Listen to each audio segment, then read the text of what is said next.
वार्तांकन रोखठोक बातमी। राज्यातील खरीप हंगाम पूर्व तयारीची बैठक मुख्यमंत्री देवेंद्र फडणवीस यांच्या अध्यक्षतेखाली आज पार पडली। या बैठकीनंतर मुख्यमंत्री फडणवीस यांनी पत्रकार परिषदेत सांगितले की राज्यस्तरीय खरीप हंगाम पूर्व आढावा बैठकीत कर्ज वाटपाच्या संदर्भात चर्चा झाली।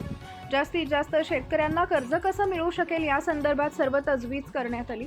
आपल्या जिल्हा सरकारी आणि ग्रामीण बँका 67% शेतकऱ्यांना कर्ज देतात, तर राष्ट्रीयकृत बँका 26% शेतकऱ्यांना कर्ज देतात। त्यांचं टार्गेट 80% आहे। त्यांनी 80%च्या वर टार्गेट पूर्ण केलं पाहिजे। सिबिलची मागणी कोणत्याही बँकेनं करू नये या संदर्भात सर्व बँकांना सांगितलंय। प्रत्येक शाखेला पीक कर्जासाठी सिबिलची अट नाही हे स्पष्ट आदेश काढलेत। सर्व बँकांची कर्जमाफी यांच्या संदर्भात चर्चा केली असल्याची माहिती मुख्यमंत्री फडणवीस यांनी दिली। बैठकीत कर्जमाफीबाबतही चर्चा झाल्याचं मुख्यमंत्री फडणवीस यांनी सांगितले।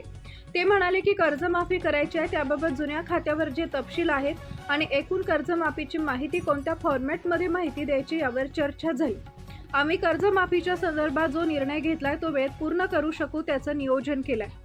राज्यावर एल निनोचं संकट आहे। अशा परिस्थितीत परिसरात कधी किती पाऊस पडेल हे शेतकऱ्यांना समजावं यासाठी महाविस्तार ॲप तयार केलंय।